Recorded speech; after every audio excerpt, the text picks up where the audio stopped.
Assalamualaikum warahmatullahi wabarakatuh. Anak-anakku yang dirahmati Allah, mari kita sama-sama lanjutkan kembali pelajaran kita pada kesempatan hari ini.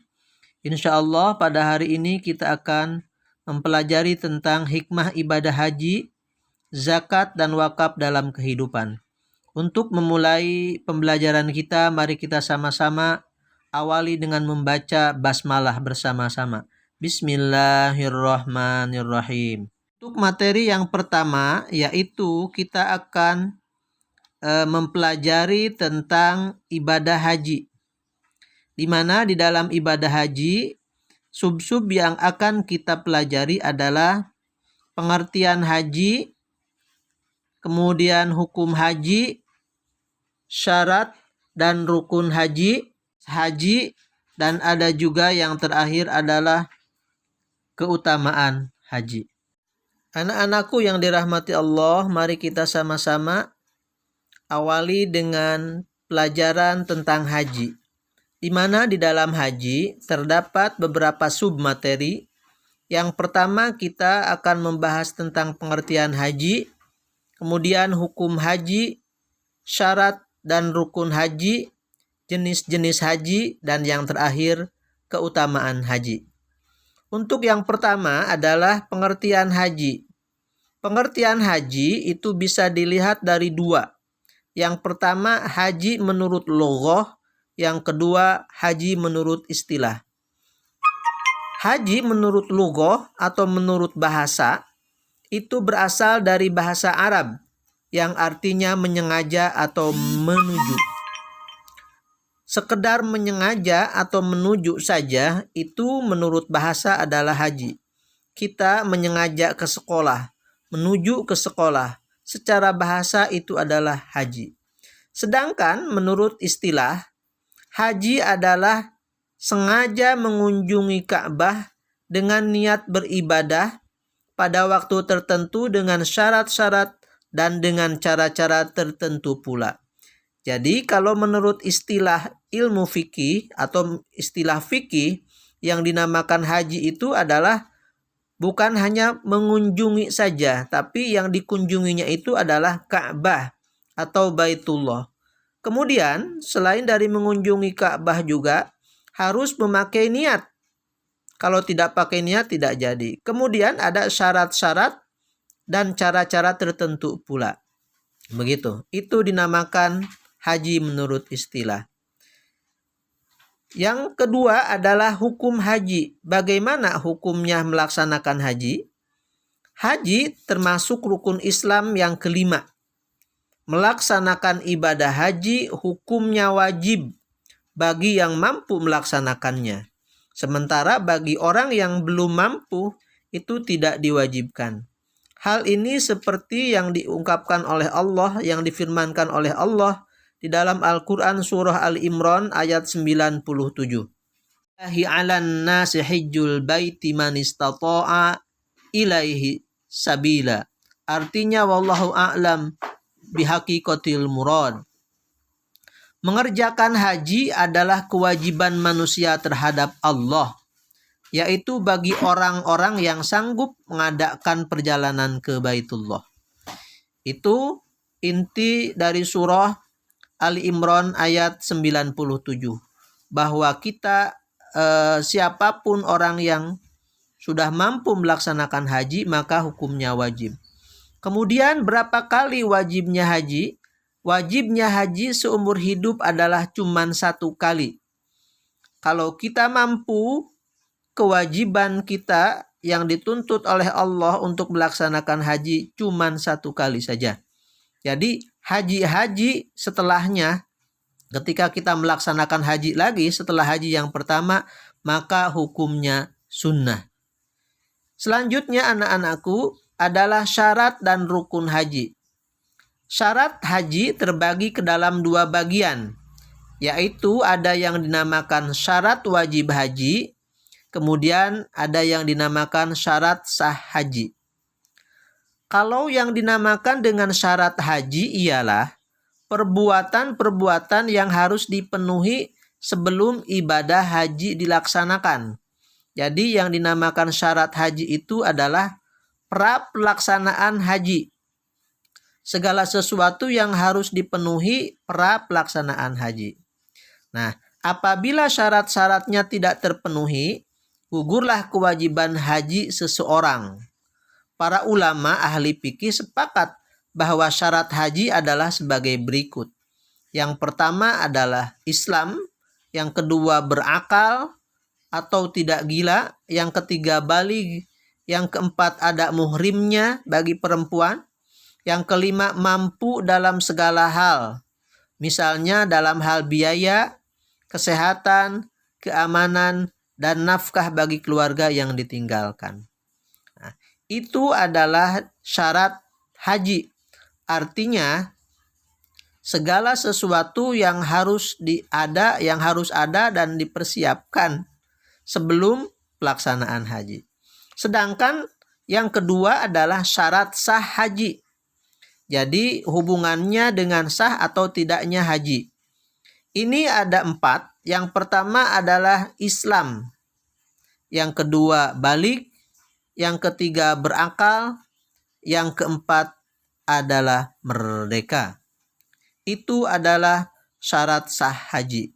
Jadi artinya syarat sah haji di sini, ketika keempat kriteria ini ada, maka hajinya sah. Tapi ketika 4 kriteria ini tidak ada atau salah satunya tidak ada, maka hajinya tidak sah. Begitu ya. Selanjutnya adalah rukun haji. Apa saja yang termasuk rukun haji? Rukun haji adalah segala sesuatu yang harus dilaksanakan ketika haji berlangsung. Ada berapa? Itu ada 6. Yang pertama adalah ihram, yang kedua wukuf, yang ketiga tawaf, yang keempat sa'i, yang kelima tahallul, dan yang keenam adalah tertib. Yang pertama adalah ihram. Apa itu ihram? Ihram adalah berniat mengerjakan ibadah haji atau umroh. Tandanya bagaimana? Tandanya dengan mengenakan pakaian ihram yang berwarna putih dan membaca niat labbaika Allahumma hajjan. Itu bagi orang yang melaksanakan haji. Tapi bagi orang yang melaksanakan ihram, labbaika Allahumma umratan. Itu yang pertama, yaitu ihram atau niat melaksanakan haji atau umroh dengan memakai pakaian ihram. Yang kedua adalah wukuf. Apa yang dinamakan dengan wukuf? Wukuf yaitu hadir di Padang Arafah pada tanggal 9 Zulhijjah. Waktunya ditentukan yaitu dari tergelincirnya matahari hingga terbenam. Wukuf adalah bentuk pengasingan diri yang merupakan gambaran bagaimana kelak manusia dikumpulkan di padang mahsyar. Dan wukuf juga merupakan salah satu rukun yang membedakan antara haji dan umroh. Sehingga Rasulullah Shallallahu Alaihi Wasallam bersabda, Al-Hajju Arfah. Yang dinamakan haji itu adalah wukuf di Arafah. Rukun haji itu adalah tawaf. Apa yang dinamakan tawaf? Tawaf adalah mengelilingi Ka'bah. Berapa kali? Sebanyak 7 kali. Bagaimana caranya? Caranya dilakukan dengan mengelilingi Ka'bah sesuai dengan berlawanan dengan arah jarum jam. Artinya posisi Ka'bah ada di sebelah kiri badan. Gitu. Dan tawaf dimulai dari Hajar Aswad dan diakhiri di Hajar Aswad pula. Dilakukan berapa kali? Sebanyak 7 kali. Kemudian macam-macam tawaf. Para ulama itu membedakan tawaf. Ada yang dinamakan tawaf kudum. Apa tawaf kudum? Yaitu tawaf yang dilakukan ketika jamaah haji baru tiba di Mekah. Ketika seseorang jamaah haji baru datang di Mekah, maka melakukan tawaf dulu. Namanya tawaf kudum. Yang kedua adalah tawaf ifadah. yaitu tawaf yang dilakukan pada hari raya kurban setelah melontar jumrah Aqabah. Ini yang dinamakan dengan tawaf yang wajib yang harus dilakukan. Yang selanjutnya atau yang ketiga, nama-nama tawaf itu adalah tawaf wada. Apa yang dinamakan tawaf wada? Yaitu sebaliknya dari tawaf kudum. Kalau tawaf kudum itu adalah awal ketika kita datang ke Mekah, sementara kalau tawaf wada adalah tawaf perpisahan bagi jamaah yang akan meninggalkan Mekah. Adapun tawaf sunnah adalah tawaf yang dilakukan kapan saja dengan kemampuan jamaah. Yang ketiga-tiganya tadi itu tawaf kudum, tawaf ifadah, dan tawaf wada termasuk rukun haji harus dilakukan. Gitu. Kemudian di dalam tawaf itu ada syarat sah tawaf. Tawaf itu sah, dianggap sah kalau memenuhi syarat-syarat di bawah ini. Yang pertama adalah niat. Niat tawaf. Nawaitu tawafa lillahi ta'ala. Itu ya. Niat saya tawaf lillahi ta'ala. Gitu. Yang kedua adalah menutup aurat. Yang ketiga suci dari hadas. Yang keempat dilakukan sebanyak 7 kali putaran. Yang kelima dimulai dan diakhiri dari Hajar Aswad. Yang selanjutnya posisi Ka'bah di sebelah kiri orang yang bertawaf. Dan yang terakhir dilaksanakan di dalam Masjidil Haram.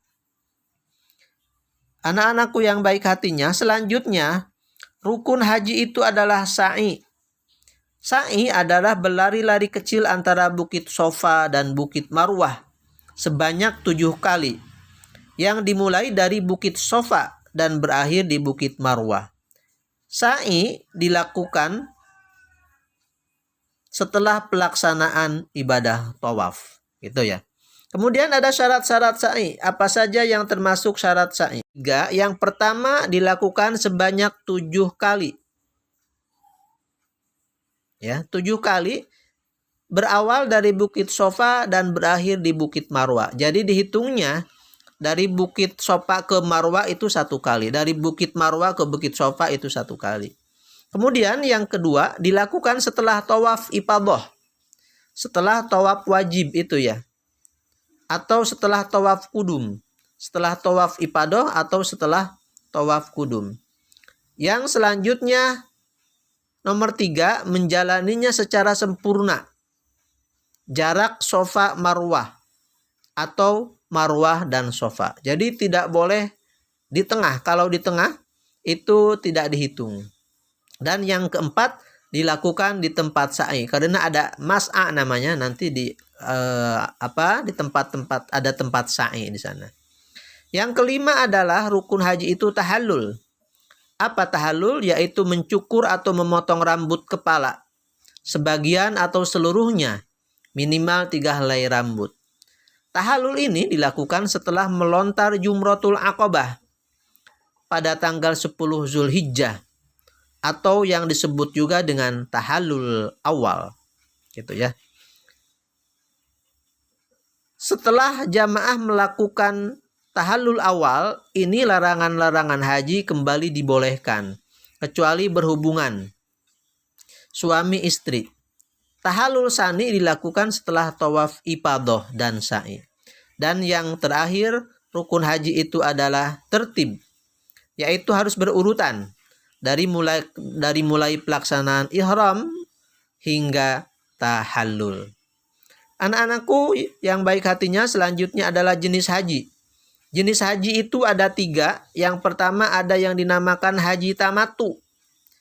Haji tamatu yaitu melaksanakan umroh terlebih dahulu, kemudian melaksanakan ibadah haji. Jadi urutannya umroh dulu, kemudian haji. Itu adalah haji tamatu. Yang kedua adalah haji ifrad. Haji ifrad adalah melaksanakan ibadah haji dulu, kemudian melaksanakan umrah. Jadi didahulukan haji, kemudian pelaksanaan umrah. Dan yang ketiga ada yang dinamakan haji qiron. Apa itu haji qiron?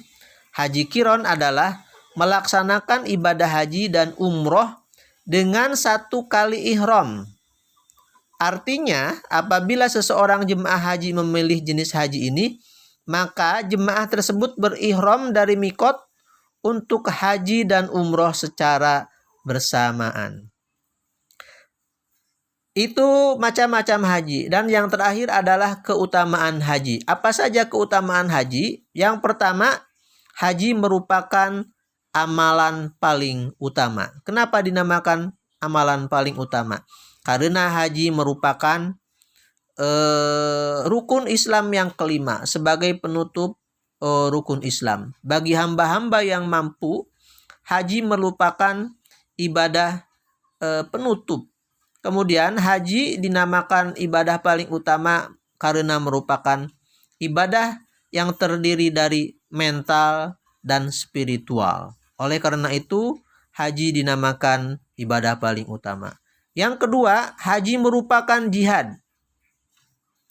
Imam Bukhari dan Muslim meriwayatkan sebuah dialog di dalam sebuah hadis. Ya Rasulullah, bolehkah kami ikut berperang dan berjihad bersama engkau semua? Jawab Rasul, bagi engkau ada jihad yang lebih baik dan lebih indah, yaitu haji. Haji yang mabrur. Ujar Sayyidatuna Aisyah radhiyallahu anha pula. Setelah mendengar jawaban dari Rasulullah SAW, aku tak pernah lagi meninggalkan ibadah haji. Itu haji merupakan jihad. Yang ketiga, haji menghapus dosa. Dengan haji akan menghapus dosa-dosa kita. Yang keempat, pahala haji adalah surga. Seperti yang kita sering dengar, al-hajjul mabrur laisa lahul jaza illal jannah. Haji mabrur itu tidak ada pahala kecuali pahalanya adalah surganya Allah Subhanahu